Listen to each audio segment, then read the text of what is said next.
امشب در 24 واکنش‌ها به تشکیل ائتلاف به رهبری آمریکا در دریای سرخ. حوثی‌ها میگن تا پایان جنگ در غزه حملات به کشتی‌ها رو ادامه میدن. بازارهای جهانی تحت تاثیر اختلال در کشتیرانی. رویترز میگه تغییر مسیر تانکرها قیمت نفت رو افزایش داده.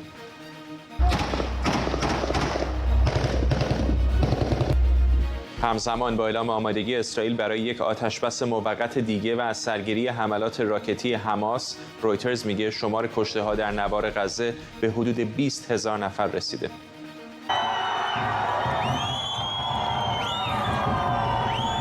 و دادگاه تجدید نظر استکهلم حکم حبس ابد و پرداخت غرامت نوری رو تایید کرد. خوشحالی خانواده‌های دادخواهان در بیرون ساختمان دادگاه. از واشنگتن دی سی این 24 است با فرداد فرحزاد.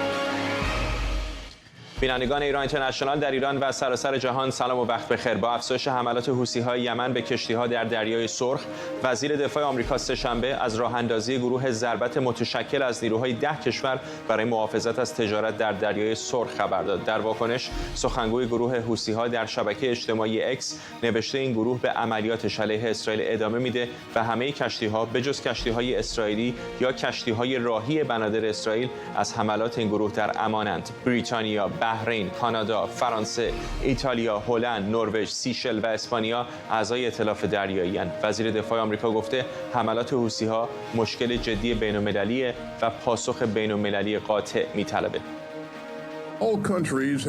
همه کشورها حق دارن به صورت آزادانه و قانونی در آبهای بین‌المللی حرکت کنند، اما این حق اساسی جهانی امروزه به خاطر حملات کاملا غیر قابل قبول حوثی‌ها به کشتی‌های تجاری مورد تهدید قرار گرفته. این حملات خطری برای رفاه همگانی ما و جان دریانوردان بیگناهه.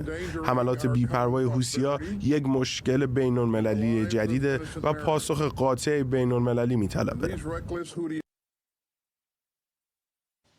همکارانم آرش علی از کنگره آمریکا و مرضیه حسینی از وزارت خارجه با ما هستند. با آرش شروع می‌کنم. آرش، اونجا در کنگره روی کرد چه هست؟ چه میگن در مورد گروه ضربتی که آمریکا تشکیل داده با ائتلاف بین‌المللی؟ برای صحبت‌های رئیس در واقع اقلیت سنای آمریکا آقای میچ مک‌کانل روز گذشته، روز دوشنبه، در صحن علنی سنا راجع به حملات حوثی‌ها و اینکه چالش بسیار بزرگ است، ایشون این داستان حملات حوثی‌ها و کشتیرانی بین‌المللی رو الان بزرگترین چالش رهبری برای آمریکا خوند. امروز هم با یک سری از سناتورها و مقامات دیگر کنگره رو دیدیم که واکنششون دادن به این حملات و بیشترشون خواهان این هستن که دولت بایدن به دنبال این باشد که این حملات متوقف شود. اما قبل از اینکه به این داستان بپردازم، شما صحبت‌های لوید آستین رو شنیدید، وزیر دفاع آمریکا که الان در منطقه به سر میبرد، گفت این تهدیدی برای رفاه همه هست و این داستانی بود که ما قبلا هم راجع بهش صحبت کردیم، این که حملات حوثی‌ها باعث می‌شود قیمت اجناس به خصوص سوخت در اروپا افزایش پیدا کند، باعث تلاطم گسترده می شود در بازارهای بین‌المللی. گفتی نفت بالاتر رفته است پس از اینکه حوثی‌ها حملات داشتن. الان که لوید آستین گفته است ائتلاف بین‌المللی تشکیل می‌دهد، قیمت نفت‌های حدودی پایین آمده است، اما هنوز بدبینی وجود دارد در بازار در موردی که آیا می شود با این مشکل مقابله کرد یا خیر.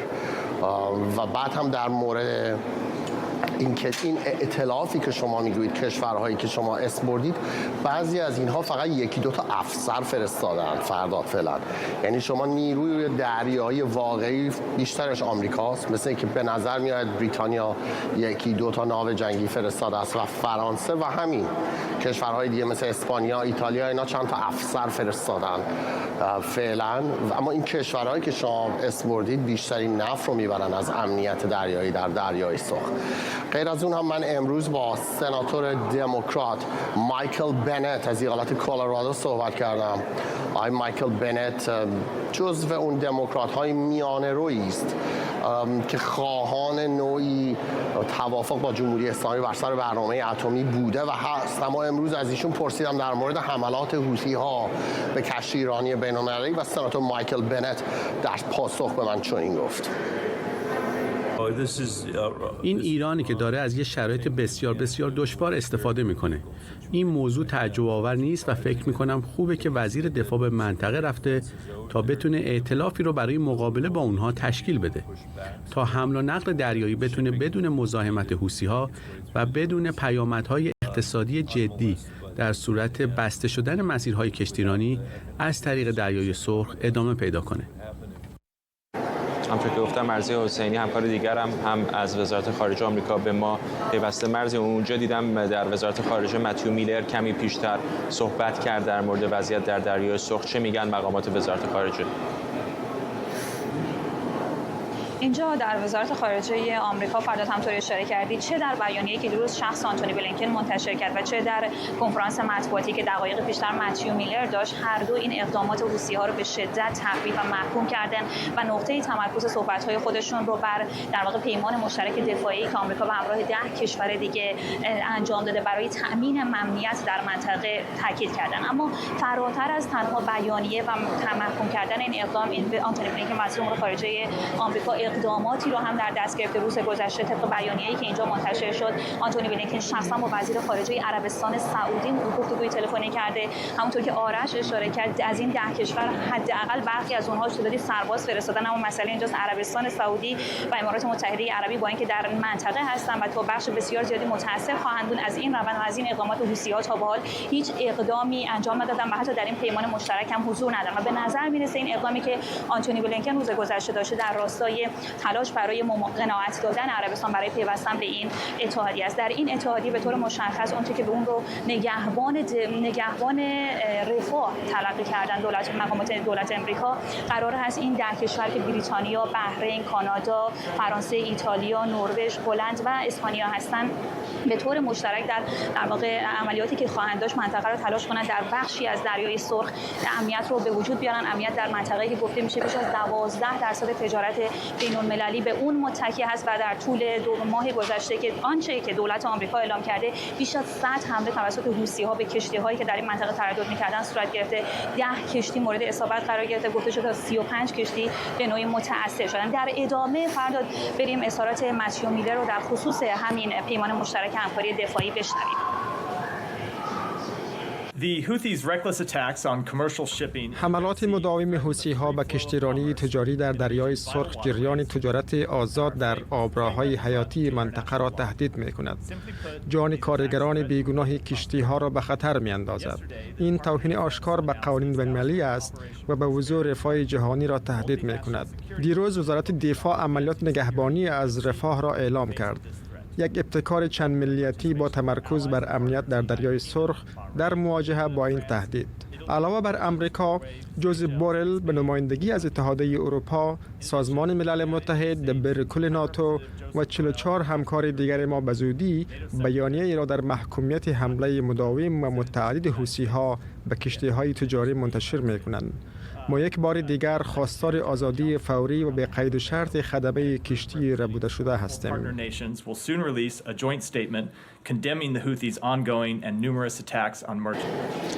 متیو میلر بود، سخنگوی وزارت خارجه آمریکا. ممنونم از هر دوی همکارانم، آرش علایی در کنگره و مرضی حسینی از وزارت خارجه. شبکه فرانس 24 به نقل از یک مقام دفاعی گزارش داده که در کنار بریتانیا، بحرین، کانادا، فرانسه، ایتالیا، هلند، نروژ، اسپانیا و آمریکا چند کشور دیگر هم با شرکت در این عملیات موافقت کردند، اما بر اساس گزارشات ترجیح دادن عضویتشون علنی نشه. دیوید کامرون وزیر خارجه بریتانیا با اعلام اعزام کشتی‌های بریتانیایی به این مأموریت گفته حوثی‌ها باید بدونن که حملاتشون تحمل نمیشه. آنچه که به نظر من در دریای سرخ لازمه اینه که اطمینان حاصل بشه کشتیرانی میتونه ادامه پیدا کنه. کشتی‌ها بتونن نفت و کالاها را منتقل کنند و بنابراین این نیروی ضربت دریایی که در حال شکل‌گیریه به دنبال شرکایی تا به این امر کمک کنند و بریتانیا یکی از این شرکا خواهد بود و فکر می‌کنم ایتالیا هم یکی از این شرکا باشه. ما برخی از کشتی‌های خود را به این مأموریت اختصاص میدیم و فکر می‌کنم خیلی مهمه که پیامی روشن به حوثی‌ها در یمن که پشت این حملاتند بفرستیم که این حملات قابل تحمل نیستند و ما در برابرشون از خود دفاع می‌کنیم و خیلی مهمه که کشتیرانی ادامه پیدا کنه. فرزین ندیمی، تحلیلگر امور دفاعی و امنیتی در مؤسسه واشنگتن، اینجا در استودیو، و مسعود الفک، کارشناس امور خاورمیانه از دبی با ما هستند. با آقای ندیمی شروع می‌کنم. زمزمه جنگه؟ فکر نمی‌کنم. ببینید، ایالات متحده سعی کرده که تا حالا یک حضور نظامی مطمئن ولی در عین حال فارغ از تشدید اوضاع موجود داشته باشه در منطقه. ناو هواپیمابر آیزنهاور البته از داخل خلیج فارس خارج شده، از محدوده خلیج فارس و دریای عمان، و همکنون در نزدیکی منطقه باب المندب در خلیج عدن مشغول گشتزنیه که این نشون میده 90 هواپیمای جنگنده و شناسایی و جنگ الکترونیک این ناو هواپیمابر آماده هستند تا در صورت لزوم عملیات نظامی در داخل مناطق تحت کنترل حوثی‌ها انجام بدن.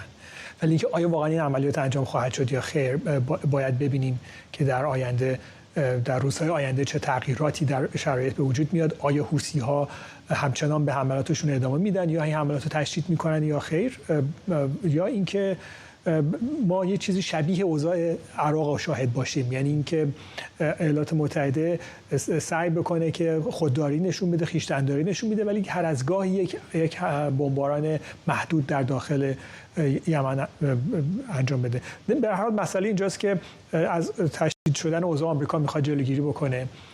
وضعیتی هستش که اگر حوثی‌ها بخوان اوضاع و بدتر از این بکنن، میتونن موشک‌های زمین به زمین با برد کافی دارن که به پایگاه نظامی آمریکا در جیبوتی، کمپ لمونیه، حمله بکنن. اون پایگاه بسیار اهمیت استراتژیک برای آمریکا داره. در حقیقت عملیات شاخ آفریقای فرمانده آفریقایی آمریکا رو اونجا انجام میدن و اگر لازم باشه که مرتب همون نگرانی الاسد اونجا هم باشه و همش درون و موشک بخواد به اون سمت شلیک بشه، به هر حال یک هزینه قابل توجهی با آمریکا خواهد داشت. بعد یک توان دفاعی رو اونجا متمرکز میکنه در موقعیتی که همه امکاناتش پخش هستش در سراسر دنیا. یک چنین چیزی آمریکا نمیخواد. از طرف دیگه اگر باید واقعا این سوالات جواب داد که اگر حوثی‌ها توجهی به این تاسک فورس نکنن اونطور که خودشون گفتن و همچنان به حملات خودشون ادامه بدن، اون وقت آمریکا میخواد چیکار بکنه؟ آیا میخواد از این توان تهاجمی خودش که آورده اونجا استفاده بکنه؟ آیا میخواد کاروان‌های اسکورت به صورت کاروان ایجاد بکنه که از باب المندب عبور بکنن؟ در اون صورت واکنش حوثی‌ها چه خواهد بود؟ آیا حوثی‌ها سعی خواهند کرد که با امکانات بیشتری به این کاروان‌ها حمله بکنن؟ آیا سعی خواهند کرد که مینگذاری بکنن این آبراهو؟ و اوضاع خیلی بدتر میشه اگر جنگ نفتکش‌های زمان جنگ ایران عراق به خاطر بیاریم. حضور کاروان‌های دریایی باعث شد که تمرکز نظامی سپاه پاسداران اتفاقا بیشتر هم بشه و در نهایت آمریکایی دیدن که نه، شاید بهتر باشه که به صورت جدا جدا این پوشش انجام بگیره. در اینجا هم این سوال وجود داره که این ائتلافی که به وجود میاد، این امکانات نظامی به چه ترتیبی میخوان برای همدیگه پشتیبانی انجام بدن. ناوهای آمریکایی، ناوشکنه آمریکایی که توان ضد موشک هم دارن، میتونن با هم شبکه بشن و هدفها رو یک ناو هدف انتخاب پیدا بکنه و ناو دیگه به سمت شلیک بکنه. این توان آمریکایی‌ها دارن، ولی باید دید که در همکاری با ناوهای دیگر این اعتراف مثل ناوهای فرانسوی و بریتانیایی هم آیا این هماهنگی و این یک پارچگی وجود خواهد داشت؟ شاید تلاش بشه که با ایجاد فرماندهی مشترک یه مقداری این کار تحصیل پیدا بکنه. آقای الفک، نام کشورهایی که کمتر در این ائتلاف شنیده میشه اتفاقا کشورهای حاشیه خلیج فارس است. حتی اسم سیشل رو هم در بین ائتلاف میشنویم. این در حالیه که هم امارات متحده عربی هم عربستان سعودی بالاخره دشمنان قدیمی حوثی‌ها هستند، سالها باشون جنگیدند و می‌جنگند و این آبراه باب المندب هم اتفاقا برای خود اماراتی‌ها سعودیان بسیار مهم است، چون هم کالاهایی که از اروپا میاد هم نفتی که از خلیج فارس قرار راهی مدیترانه بشه بالاخره باید از این مسیر عبور بکنه. به نظرتون چقدر مهم هست و چقدر پررنگ خواهد بود نقشی که سعودی‌ها و اماراتی‌ها بازی میکنن؟ مسلماً روی مسئله بسیار حساسی دست گذاشت. به اعتقاد من در زمانی که امارات و پادشاهی سعودی درگیر جنگ یمن بودند و در اوج حملات حوثی‌ها به مراکز حساس غیر نظامی، اقتصادی، صنعتی و نفتی حمله می‌شد، ایالات متحده آمریکا حوثی ها را از لیست تروریسم خارج کرد برخلاف خواسته متحدان خودش. این یک مسئله است. مسئله دیگه هم شاید به اعتقاد من این باشه که در این شرایطی که جنگ غزه ادامه پیدا کرده، در شرایطی که توده‌های عرب به طور واضح در حمایت از فلسطینی ها خشمگین هستند، بسیاری از کشورها آمادگی اون رو ندارن وارد ائتلافی بشن که ورود اونها به عنوان تفسیر حمایت از اسرائیل رواج پیدا بکنه. این یک نقطه بسیار بسیار حساس در جهان عرب هست در شرایط کنونی. گذشته از این که چی درست هست چی غلط، در شرایط کنونی جهان عرب توده‌های عرب اکثرا حامی فلسطین هستند و از بمباران‌هایی که صورت گرفته و تعداد کشته‌ها خشمگین هستند. کشورهای عربی در رابطه با این مسئله شاید با احتیاط برخورد می‌کنند، چون در هر صورت این ائتلاف در حقیقت بر اساس جنگ غزه است که داره صورت می‌گیره. اما شرایط حساس منطقه به جایی رسیده که زیان آن مسلماً همطور که فرمودید به همه خواهد رسید. در مقابل جان یک راه حل وجود داره، یا باید حوثی‌ها رو متوقف کنن یا باید دماغه امید نیک رو زنده بکنن و برگردن به ایام واسکو دو گاما. هیچ راه حل دیگری هم وجود داره، ولی معتقدم که ایالات متحده آمریکا در رابطه با رویارویی با حوثی‌ها کاملا جدی است. میخوام اینو از آقای ندیمی بپرسم که انتهای این بازی به زعم حوثی‌ها چه خواهد بود؟ بالاخره اونها گمان نمی‌کنم دنبال عملیات انتحاری باشن. همین الان هم کنترل کل یمن رو هم در دست ندارن. سعودی‌ها هم باشون در جنگ بودن و هستن. در نهایت هدف حوثی‌ها به نظرتون چه است از این معادله یا قمار بسیار خطرناک؟ ببینید، حوثی‌ها به نظر من با جمهوری اسلامی یک اتحاد استراتژیک دارن، فراتر از اون نام نیابتی که خیلی‌ها میذارن روی این موضوع. و یه چیزی شبیه حزب الله لبنان، شاید در یک لول کمی پایین‌تر، ولی امکاناتی که در این سالها جمهوری اسلامی در اختیار حوثی‌ها قرار داده و اون فناوری و دانش ساخت و ارتقاء تسلیحاتی که به حوثی‌ها داده، یعنی اینکه خیلی روش سرمایه‌گذاری کرده، دقیقاً به خاطر اینکه حوثی‌ها در یک نقطه بسیار استراتژیک و راهبردی تنگه در کنار تنگه راهبردی باب المندب هستند.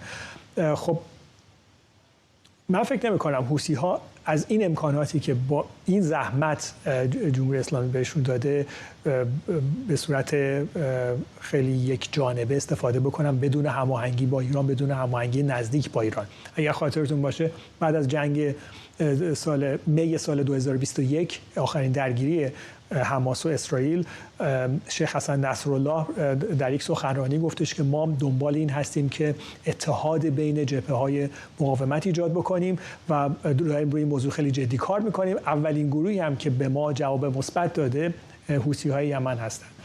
یمنی‌ها، منظورم حوثی‌های یمن هستش، خیلی سعی میکنن که موقعیت خودشون رو در این به اصطلاح جبهه مقاومت ارتقا بدن بیش از پیش و اهمیت و ارزش خودشون رو به بقیه نشون بدن و بنابراین به نظر من این فرصتیه که این کار انجام بدن، این فرصتی که از دست نخواهند داد و خودشون هم گفتن که این فداکاری که دارن میکنن در قبال این موضوع به هیچ وجه ازش کوتاه نخواهند اومد. چیز کمی هم دارن برای از دست دادن. البته من فکر میکنم اگر فشار نظامی روزی روی حوثی‌ها به حدی باشه که ببینن دارن کنترل مناطق تحت تسلطشون رو از دست میدن یا دولت مشروع یمن از این فرصت استفاده بکنه به حملات زمینی دست بزنه علیه حوثی‌ها، اون موقع ممکنه تغییر تصمیم گیری بکنن و موجودیت خودشون رو وقتی در خطر ببینن یک عقب نشینی بکنن. ولی به نظر من فعلا این احساس میکنن که چنین خطری فعلا متوجهشون نیست، بنابراین تا جایی که میتونن پیش میرن و حمایت جمهوری اسلامی رو هم دارن. ممنونم از هر دو شما. فرزین ندیمی، تحلیلگر امور دفاعی امنیتی در مؤسسه واشنگتن، و مسعود الفک، کارشناس امور خاورمیانه از دبی در امارات متحده عربی. بعد از اون که شرکت‌های عمده حمل و نقل و نفت مثل BP اعلام کردن نقل و انتقالاتشون از طریق دریای سرخ رو به حالت تعلیق درآوردن، قیمت نفت خام 2% افزایش پیدا کرد. رویترز میگه این روند افزایش قیمت امروز سه‌شنبه هم ادامه داشته. بنا به گزارش رویترز تا بعد از ظهر سه‌شنبه قیمت نفت برنت برای خرید و فروش‌های آینده با 71 سنت افزایش به 78.66 دلار به ازای هر بشکه رسیده. نفت خام وست تگزاس اینترمدییت هم برای معاملات ماه ژانویه 88 سنت افزایش و به 73.35 دلار رسید و برای ماه فوریه هم با 94 سنت افزایش به 73.75 دلار در هر بشکه رسید. مهدی مصلحی کارشناس نفت و انرژی از لندن با ماست. آقای مصلحی، همین الان هم کشورهای غربی به خصوص ایالات متحده از قیمت بالای نفت رنج میبرن، روی اقتصادهای اونها تاثیر گذاشته. میدونم که ماهای سرد زمستان هم هست، ولی چقدر فکر میکنید که این بحرانی که الان در دریای سرخ به وجود اومده نقش داره بازی میکنه در این افزایش قیمت؟ اجازه بدید ابتدا بگم که این بار بازار یه مقداری با تأخیر واکنش نشون داد. من برای مثال بگم حدود 5 سال پیش بود که یک راننده تاکسی در پورت سعید کنار کانال سوئز با پلیس درگیر شد و مناقشه شد و مردم هم بایستدن در حمایت از اون راننده تاکسی. همین بحران باعث شد که قیمت نفت چیزی حدود 14 دلار بالا رفتش. ولی شما نگاه بکنید الان 70 روز هستش که به هر حال در غزه و در اسرائیل جنگ بسیار سختی هستش و بازار بسیار خیلی با تأخیر به همین قضیه که دیگه واقعا دیگه رسیده به مسیر خلاصه عبور و مرور تانکرهای نفتی، تازه بازار داره یک من فکر می‌کنم واکنش خیلی محسوسی داره نشون میده. این رو پس من یه مقداری میتونم بگم که بازار یه خورده‌ای واقع بین‌تر شده، ولی به هر حال مسلمه که این تاثیرگذاریش رو میگذاره و در نهایت هم به هر حال مصرف کننده هستش که پاسخ این رو میده و با غرامت این رو میپردازه و هزینه منعکس میشه، چون به هر حال زنجیره این قیمت‌ها تاثیرگذار هستش روی مصرف کننده. این واقعی هستش. ولی من فکر میکنم که لااقل با ابتکار امریکا یه مقداری بازار تقریبا داره، من چیزی که میشنوم بس توی فرض بکنی که خریداران بازار میشنوم که یه مقدار اطمینان احساس میکنه از اینکه فرض بکنید امریکا و 10 تا کشور جمع شدن و گویا صحبت این هستش که مصر و اردن هم بپیوندن به این جمع 10 تا کشور. خب این نشون دهنده اینه که به هر حال مسئله حوثی ها رو اگر هم قرار نبود که در همین چشم انداز نزدیک بخوان حل بشه، ولی خود حوثی ها این رو الزام آوردن و فشار آوردن که بیارن خودشون رو بذارن در نوبت که این مشکل رو حل بکنن. به هر حال مسیر تجارت رو بایستی به هر نحوی حل بشه. اگه یادتون باشه موزل گندم بود موقعی که جنگ روسیه و اوکراین شروع شد و روسیه نمیذاشت که کشتی‌های حامل گندم عبور بکنن. اینجا بودش که اجماع جهانی فشاری که به روسیه آورد، حتی کشورهای آفریقایی اومدن گفتن که روسیه داره از جیب ما داره این تهدید رو به عمل میاره. اینجا بود این فشار باعث شد که روسیه برگرده، عملش رو تغییر بده و بگذاره که مسیر کشتیرانی گندم به هر حال برطرف بشه، مشکل برطرف بشه. اینجا هم فکر میکنم که اجماع جهانی هستش که نیاز داره و فکر میکنم در این مسیر هستیم که این رو مرتفع بکنن. نفت خام، حالا خودتون به بعضی مسائل دیگر مثل بحث گندم در داستان روسیه اشاره کردید، ولی چقدر فراتر از موضوع انرژی و نفت خام میتونه تاثیر بذاره؟ چون هم الان یک کریدور دریایی دچار اخلال شده، دوباره همین افزایش قیمت طبیعتاً هزینه‌های رفت و آمد رو بیشتر خواهد کرد، مسیر کشتی‌های تجاری باربری رو هم مختل کرده. چقدر فکر می‌کنید که میتونه تاثیرات بسیار کلانتر از فقط نفت خام داشته باشه؟ کانال سوئز بسیار مسئله حیاتی هستش در تجارت جهانی. شما اگه یادتون باشه فکر می‌کنم 2 سال پیش بودش که یک تانکری خراب شد در این مسیر کانال سوئز و باعث تأخیر و برای تأخیر تو عبور شده بود. این تأثیر گذاشت روی قیمت‌ها. این واقعیه. کانال سوئز بسیار حیاتیه برای تجارت جهانی و برای بازار اروپا، یکی از بهترین، یکی از مفصل‌ترین بازارهاست و این تأثیر میذاره و نه فقط انرژی بلکه ما بقیه اقلام هم تأثیر خواهد گرفت.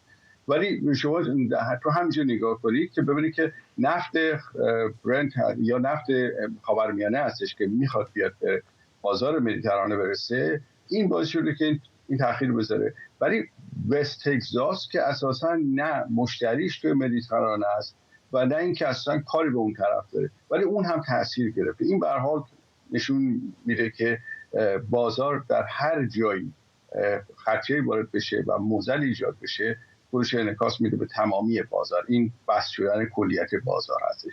ولی بایستی اثرات توزیع، یعنی بایستی راه حل های دراز مدتی بیارم. من فکر میکنم که این تقریبا داریم به یک اجماع بین المللی میرسیم برای مشکل اون ایمنسازی مسیر تجارت که نشه با فرض کنیم امروز با مسئله حوثی ها، فردا ممکنه با مسئله حزب الله یا هر جور دیگه. این رو باید به صورت قطعی یه مقداری حلش کرد که تجارت باید امن باشه و تاثیرات مخربش رو میگذاره روی تک تک مصرف کننده های جهان.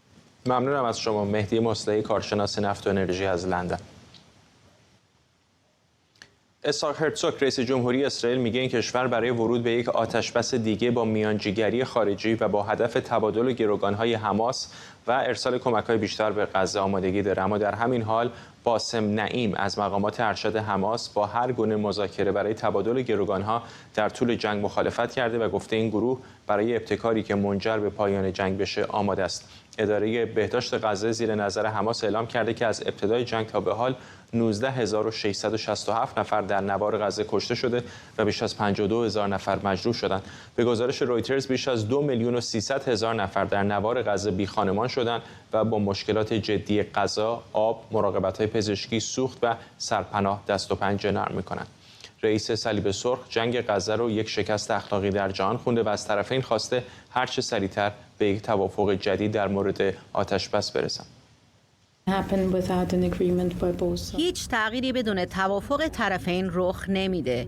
راههای زیادی وجود داره که طرفین از طریق میانجی و مذاکره به نتیجه برسن و این واسطه قبلا قطر بوده، الان هم همون قطره.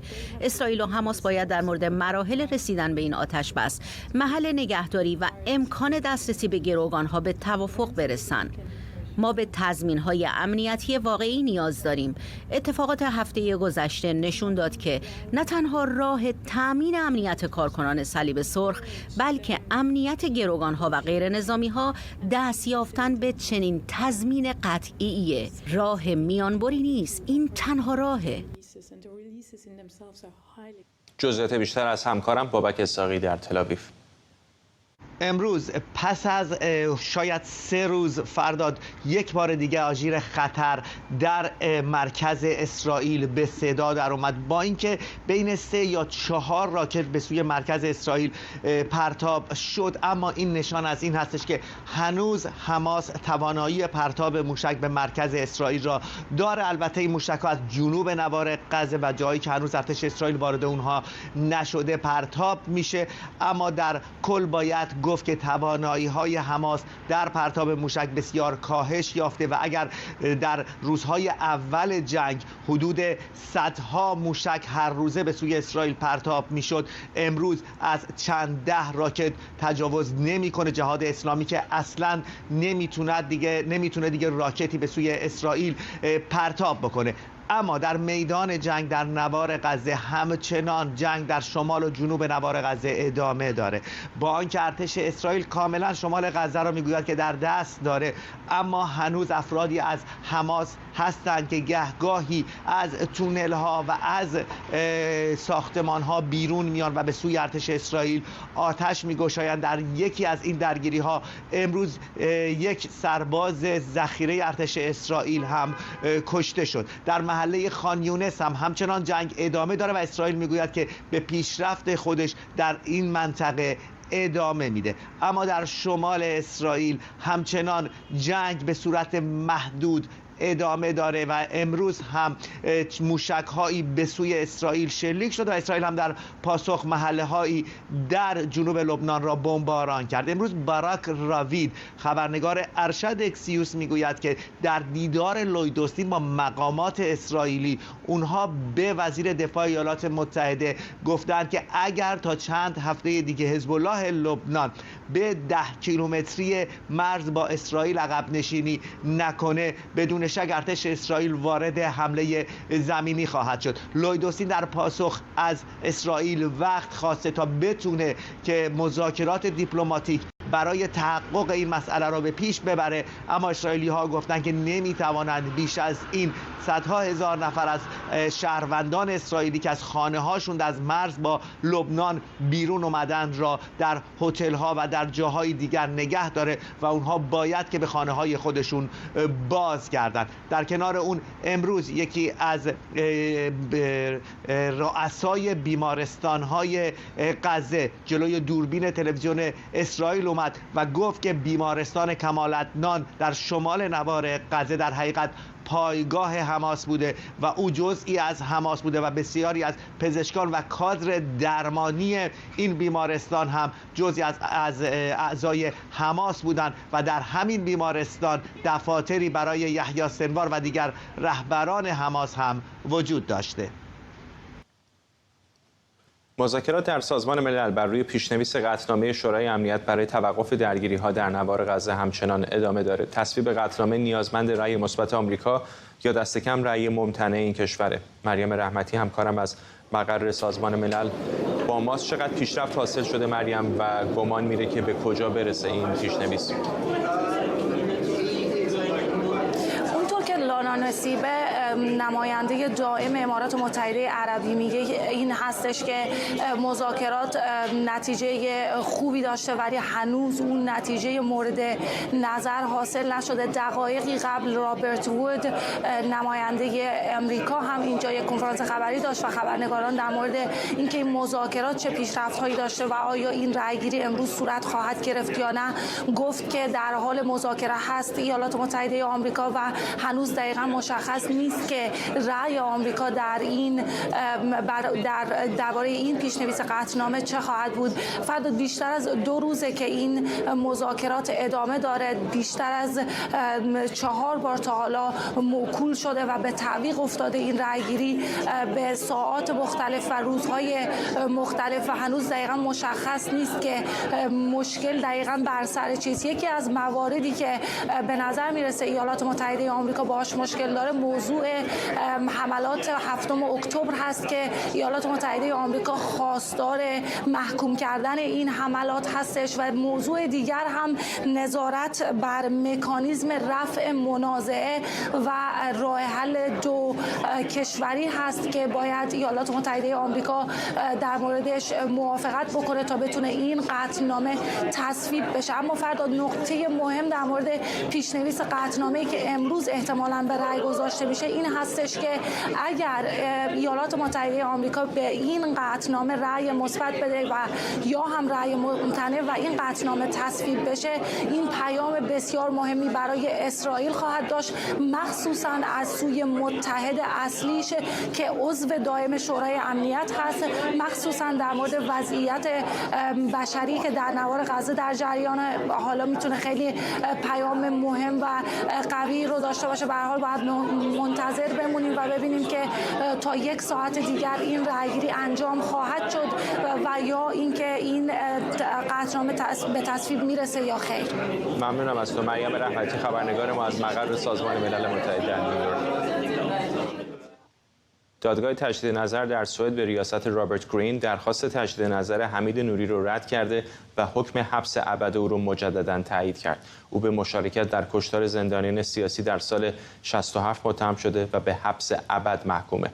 حمید نوری 62 ساله و کارمند سابق قوه قضاییه است. او آبان ماه سال 1398 بعد از سفر به سوئد در فرودگاه استکهلم با اتهام نقض قوانین بشردوستانه و دست داشتن در اعدام دست جمعی زندانیان عقیدتی دستگیر شد.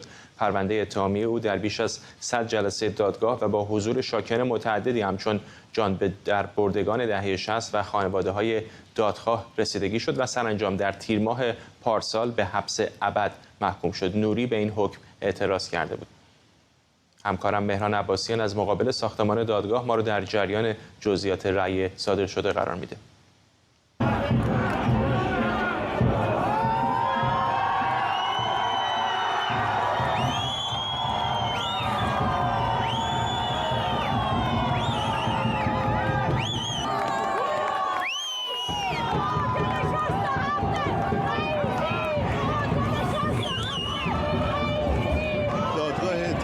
نظر شهر استکهلم حکم دادگاه بدوی رو که برای حمید نوری به جرم‌های قتل و جنایت جنگی حبس ابد صادر شده بود امروز اینجا تایید کرد. ایرانی‌های زیادی از گروه‌های مختلف اینجا به مقابل دادگاه استیناف شهر استکهلم اومدن تا حمایت خودشون رو از این دادگاه اعلام کنن و مخالفت خودشون رو با جنایت‌هایی که در ایران انجام میشه اینگونه اعلام کنن. باید بگم حمید نوری اولین ایرانیه که به خاطر جرم‌هایی که داخل ایران مرتکب شده در خارج کشور محاکمه میشه. حالا خانواده حمید نوری اعلام کردند که به دیوان عالی کشور سوئد شکایت خواهند کرد. زمزمه‌هایی هم برای اینکه حمید نوری با دیپلمات سوئدی در ایران معاوضه بشه شنیده میشه. البته باید بگم پروسه دادگاهی کامل حمید نوری باید به پایان برسه. اون موقع است امکان این هست که حمید نوری بخواد معاوضه بشه توسط دولت سوئد. باید منتظر رأی دیوان عالی سوئد موند. علیرضا آخوندی عضو پارلمان سوئد از استکهلم به ما پیوسته. ممنونم آقای آخوندی که دعوت ما رو قبول کردیم. میدونم که نفس راحتی کشیدن بسیاری از خانواده‌های دادخواه امروز از شادی و شعف اونها در بیرون دادگاه میشد این رو دید، ولی با پایان روند قضایی چقدر فکر می‌کنید همچنان این خطر متوجه اونها هست که ممکنه دولت سوئد دست به استرداد او بزنه در مقابل یکی از زندانیان سوئدی در ایران؟ شب بخیر فرهاد جان. اول از همه تبریک به تمام خانواده‌های دادخواه. روز زیبایی بود. یه چیزی هم که نیازی که بهش تکیه کنم اینه که سیستم قضایی سوئد کاملا مستقله و هیچ فشار سیاسی در این کیس وجود نداشته. الان اولندش که حداقل 3 هفته دیگه مشخص میشه که وکیلای نوری این کیس رو بخوان ببرن دیوان عالی یا نه. اگه ببرن این کیس رو خب جریان مبادله 9 ماه 1 سال عقب میفته. اگه نبرن 3 هفته دیگه حکم کامل میشه و اون موقع دولت سوئد میتونه قدم‌هایی برداره. ولی تمام تلاش من و امثال من اینه که جلوگیری مبادله همچین آقایی که تو 2 تا اینستیتوت محکوم زندان حبس ابد شده جلوگیری مبادله رو بکنیم. ولی احتمالش وجود داره، درسته؟ با اینکه میفرمایید که دستگاه قضایی کاملا مستقل هست از قوه مجریه، اما اگر دولت چنین تصمیمی بگیره دادگاه کار زیادی نمیتونه بکنه، نه؟ نه، ولی باید حکمش باید ثابت بشه و زود 3 هفته دیگه اگه اعتراض نره دیوان عالی، اگه بره که خب میفته 9 ماه 1 سال دیگه همچین امکانی واسه دولت سوئد میتونه به وجود بیاد. ولی ما باید جلوگیری مبادله رو بکنیم به دلیل اینکه این یه سیستمی که جمهوری اسلامی 44 ساله داره ازش استفاده میکنه، باجگیری میکنه، گروگان میگیره و یک جا ما باید پامون رو بذاریم زمین و بگیم بسته. آقای آخوندی، همطور که پیشتر هم اشاره کردم خب استقبال به خصوص در بین خانواده‌های دادخواه زیاد بوده، نه فقط بین خانواده‌های دادخواه، در بین بسیاری از اپوزیسیون جمهوری اسلامی. همین دقایق پیش در توییتر دیدم، البته 2-3 ساعت پیش توییت کرده بود یا در شبکه اجتماعی اکس که حالا تغییر نام داده، شاهزاده رضا پهلوی هم در متن نسبتاً طولانی تبریک گفته و گفته این دستاورد رو به جنبش دادخواه ایران شاد باش میگم و ابراز امیدواری کرده که کمک بکنه به روند دادخواهی در نقاط دیگر دنیا. چقدر فکر می‌کنید که به نتیجه رسیدن این پرونده میتونه راهگشا باشه برای پرونده‌های مشابه علیه مقامات دیگر جمهوری اسلامی که به جنایت علیه بشریت متهمند؟ این یه اگزمپلیه که این راهیه که میشه ازش استفاده کرد، ولی خود دادگاه اثر خاصی نداره. به خاطر بیس این حکمی که امروز اومد یه تصویب یه قانونی بود که تو پارلمان سوئد تو جولای 2014 انجام شد و بیس رو اون قانون رو چارتر رومه که اونم از راه دور به دادگاه لاهه بس میشه. یعنی تمام کشورهایی که این قانون امضا کردن، چارتر رومو امضا کردن، دادخواها میتونن تو اون کشورها کسانی مثل رئیسی رو ازش شکایت بکنن و کیسا رو ببرن جلو. و اتفاقی که واسه ولادیمیر پوتین افتاد که ارست اوردر اروپایی واسه صادر شد که نتونست تو جلسه تو کشور آفریقای جنوبی بره، همین اتفاق هم میتونه واسه رئیسی بیفته. و من از تمام میهنان خواهش دارم که اگه دادگاه هستی و شکایت دارید میتونید تو اون کشور خودتون این شکایت رو پیش ببرید، همین اتفاقی که تو سوئد افتاد. ممنونم از شما علیرضا آخوندی، عضو پارلمان سوئد از استکهلم. توماس اوهرن، جاسوس آژانس اطلاعات مرکزی آمریکا یا CIA، یکی از 10 آمریکایی بود که در 4 نوامبر 1979 در سفارت این کشور در تهران به گروگان گرفته شد. آقای اوهرن به تازگی کتاب خاطراتش رو منتشر کرده. در حالی که کتاب بدون حادثه چیزی نیست بخش عمده‌ای از نزدیک به 70 سال سابقه کار نویسنده با CIA رو روایت میکنه، اما یکی از فصل‌های مهمش ماجرای جزئیات گروگانگیری جمهوری اسلامی. نویسنده در این کتاب از بازداشت وحشیانه و شکنجه در زمان بازجویی نوشته و همینطور نگهداری در سلول انفرادی و تهدید به اعدام. آقای اوهرن در مصاحبه گفته بود بازجوی او حسین شیخ الاسلام بوده. گروگان آمریکایی 2 سال بعد به خانه برگشت. امید معماریان، روزنامه‌نگار از پاریس با ماست. آقای معماریان، چه نکات جالبی که پیشتر نمیدونستیم در کتاب او بهش اشاره شده؟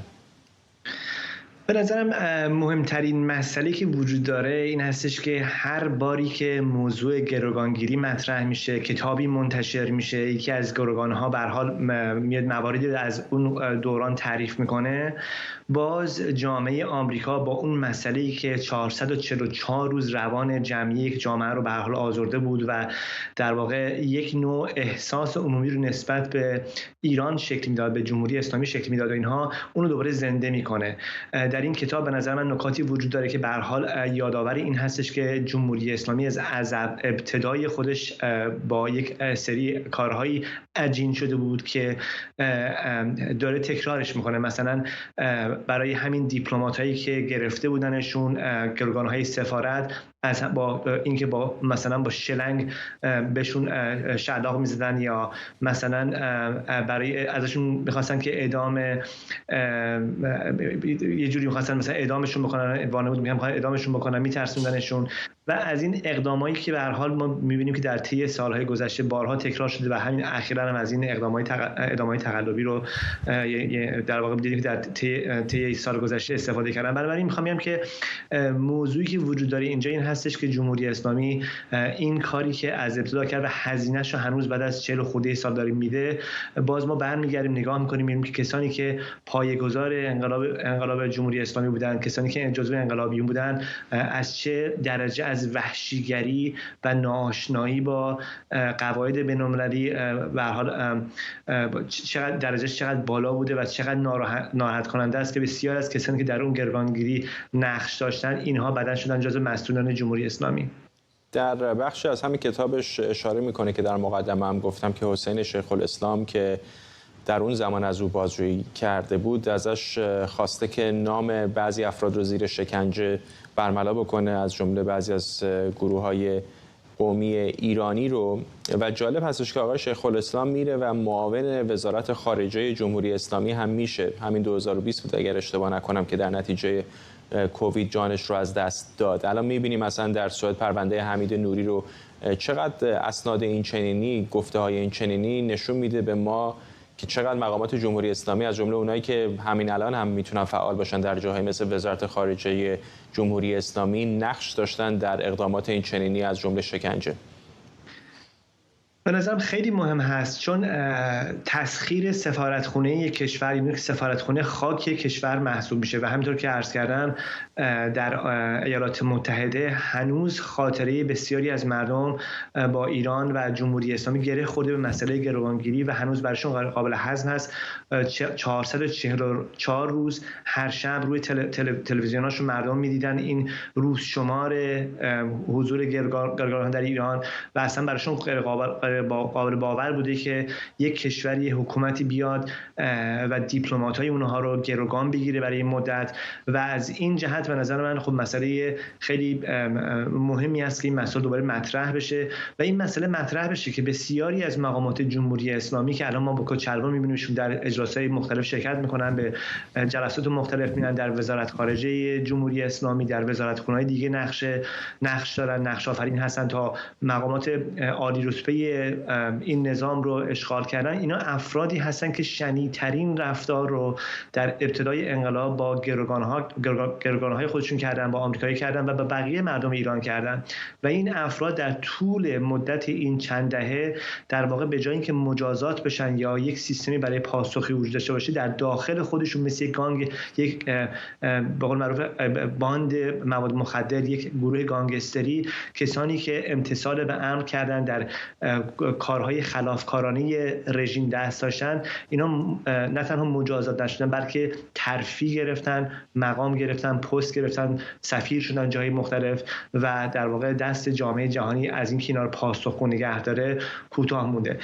یک مقداری به نظر من حالا وقتی نگاه میکنیم به اون دوران، چون برای بعضیا ممکن استش که داستانهای قدیمی بوده باشه، ولی وقتی که آدم میخونه این کتاب رو صفحه به صفحه شو هم تکون دهنده است و همین که نشون دهنده این هستش که مردم ایران در طی 4 دهه گذشته با چه نوع افرادی دست به گریبان بودند، با چه افرادی بر اونها حکومت میکردن که از همون ابتدا سابقه جنایت داشتن، سابقه نقض حقوق بشر داشتن، چه در خصوص شهروندان ایرانی، چه در خصوص این موضوع گروگان‌های آمریکایی در ایران.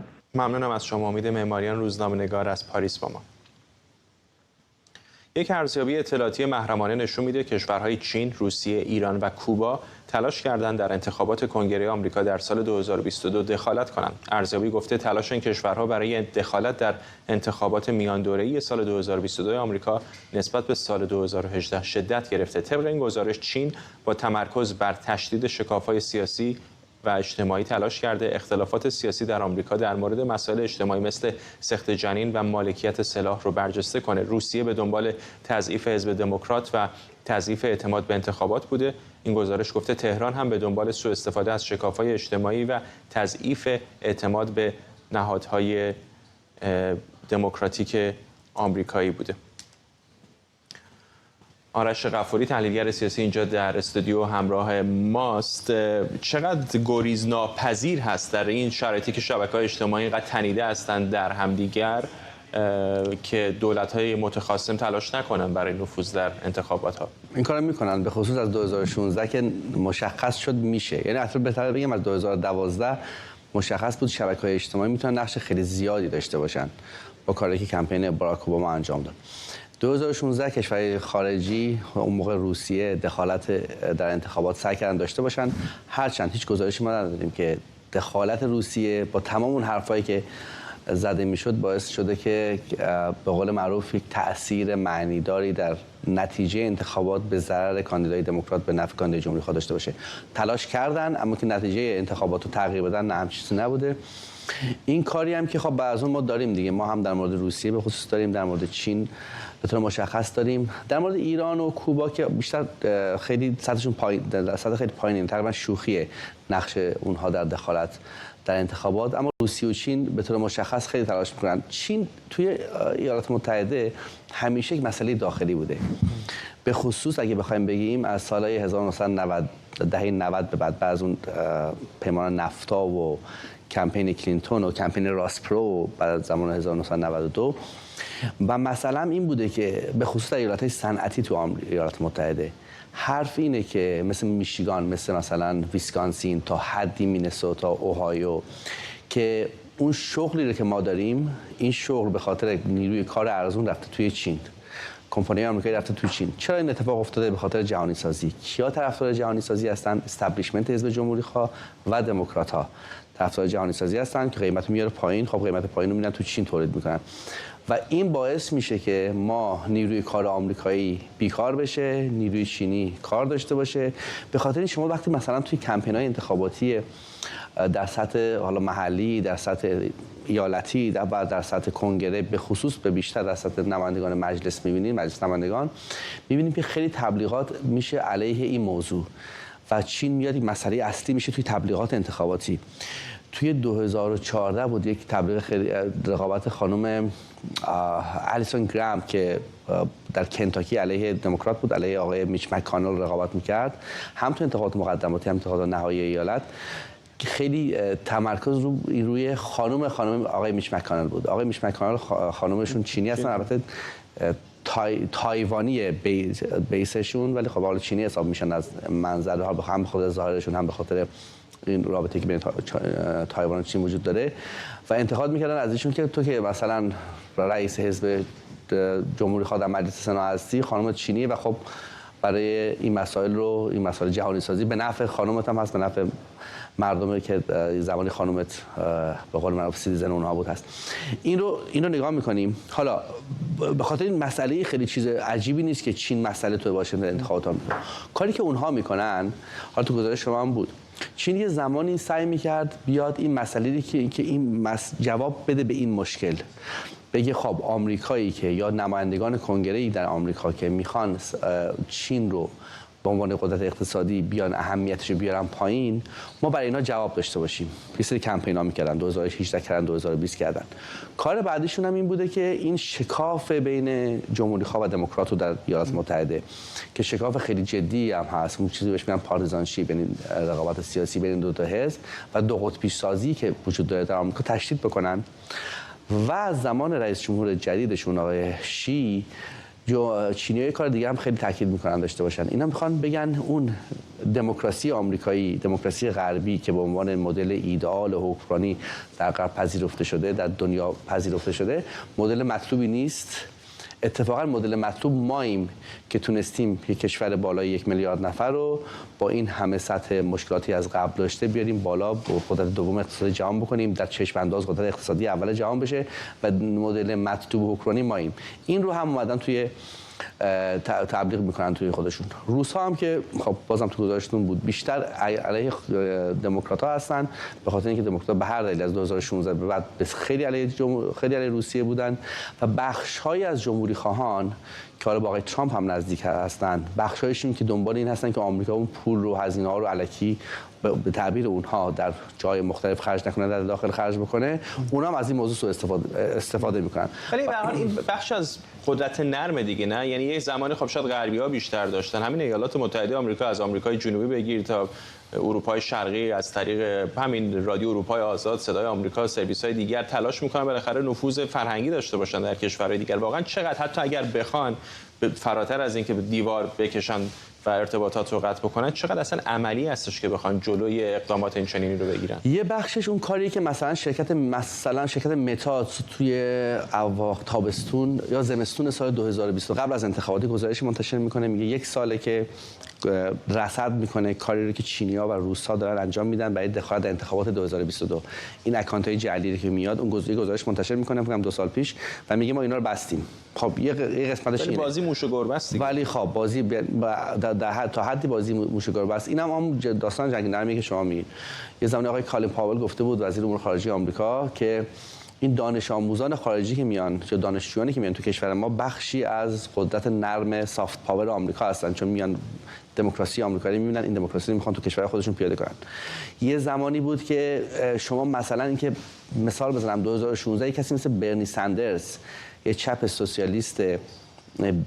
سوسیالیست بیاد توی انتخابات مقدماتی دموکرات‌ها اینقدر رأی بیاره مورد اقبال قرار بگیره، اصلا امکان پذیر نبود. چون اینکه شما بتونید وارد پلتفرم بشین باید با یک گروهی از جمعیت ارتباط برقرار کنین. تا قبل از شبکه‌های اجتماعی اصلا شما نمیتونستین انقدر بخش وسیع از افراد دور خودتون داشته باشین، ولی خب اون کارو کرد، از شبکه‌های اجتماعی استفاده کرد. البته خب یه الهامی هم از کمپین 2008 باراک اوباما داشت. خب وقتی این اتفاقا داره میفته، عملاً حالا پس فردا ای آی و 1000 تا داستان دیگه کنارش هست، این رو که نمیشه گفت کلا نابود از بین میره، به هیچ وجه اینجوری نیست. یه بخش امنیتی و نفوذ اطلاعاتی داره که خب نهادهای اطلاعاتی این کارو میکنن، جلوش رو میگیرن. یه بخش هم بخش تکنیکیه. واقعیتش اینه که مثلا کاری که دموکرات‌ها 2016 بارها از کمپین ترامپ ایراد میگرفتن که نفوذ کرده، دخالت کرده، انتخابات تأثیر گذاشته بر رأی دهندگان، کاری بود که خودشون هم اولا کرده بودن همون سال. خب حالا غیر قانونی نکرده بودن، اما به هر حال همون کارو کرده بودن. و 2012 کمپین باراک اوباما علیه آقای میت رامنی هم عین همون کارو کرده بود. تنها تفاوتش این بود که در 2012 اون کار به اندازه‌ای که 2016 غیر قانونی بود، یعنی نحوه دسترسی به اطلاعات افراد از در شبکه فیسبوک در اون موقع غیر قانونی نبود. 2016 به هر دلیل، حالا بحثش جدای اینجا، اون کار غیر قانونی شد و نحوه‌ای هم که کمبریج آنالیتیکا که یک ارگانیزیشنی بود که برای آقای ترامپ کار می‌کرد به اطلاعات به دست آورد، اون کارم غیر قانونی بود. اما شیوه عمل یکی بود. تاثیرگذاری بر مخاطب، یعنی شما فرند من هستین تو فیسبوک، من برم به شما، یعنی بدونم که شما احتمالاً یه رأی دهنده‌ای هستین در ایالت ویسکانسین، بگم آقای فرزاد رفیق تو هنوز رأی نداده، پروفایلش نشون میده که این دموکرات احتمالاً یا جمهوری خواه احتمالاً، برو راضیش کن که برو رأی بده. این کاری بود که کرده بودن دیگه. هر دو کمپین هم میکنن. ممنونم از شما آرش غفاری، تحلیلگر سیاسی اینجا در استودیو. مرسی. و ممنونم از شما که ما رو در این بخش از برنامه 24 همراهی کردید. آتشفشانی در ایسلند دود بزرگی به پا کرد. اجازه بدید برنامه رو با تصاویر زنده همون به پایان ببریم.